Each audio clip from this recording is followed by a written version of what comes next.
Bharat England మధ్య July 23 నుంచి 4వ టెస్ట్ ఆరంభం కానుంది. ఇప్పటికే 3 మ్యాచ్లు పూర్తవగా ఇంగ్లాండ్ 2 మ్యాచ్ల్లో నెగ్గింది. మరో మ్యాచ్లో టీమిండియా విజయం సాధించింది.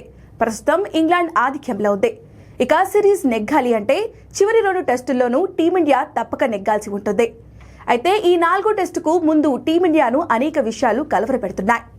ఒక స్థానంలో బ్యాటింగ్ చేసేందుకు టీమిండియా బ్యాటర్లు జంకుతున్నారు. టెస్ట్ క్రికెట్లో నెంబర్ 3 స్థానానికి అత్యంత ముఖ్యమైన ప్రాముఖ్యత ఉంటుంది. 3వ స్థానంలో బ్యాటింగ్ చేయడం అంటే అంత సులభంగా ఉండదు.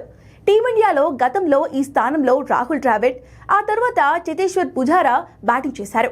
అయితే వీరిద్దరి తర్వాత 3వ స్థానంలో నమ్మకంగా బ్యాటింగ్ చేసి మరో ప్లేయర్ టీమిండియాకు దొరకలేదు. ఇంగ్లాండ్తో సిరీస్ ముందు వరకు కూడా శుభ్మన్ గిల్ 3వ స్థానంలో బ్యాటింగ్ చేశాడు.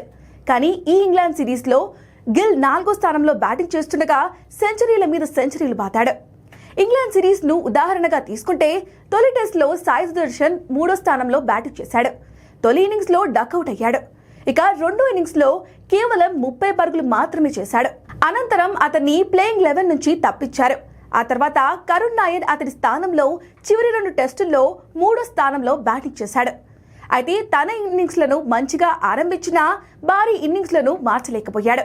వాస్తవానికి కరుణ్ నాయర్ దేశవాళీ క్రికెట్ టోర్నీలో నెంబర్ 3లో ఆడాడు. దాంతోనే అతనికి టీమిండియాలో 3వ స్థానాన్ని కేటాయించారు.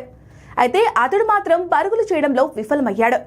ఇప్పుడు 4వ టెస్టులో కరుణ్ నాయర్ను తప్పించి సాయి సుదర్శన్, అభిమన్యు ఈశ్వరన్, ధ్రువ్ జురేలలో ఒకరికి ఛాన్స్ ఇస్తారా అనేది చూడాలి.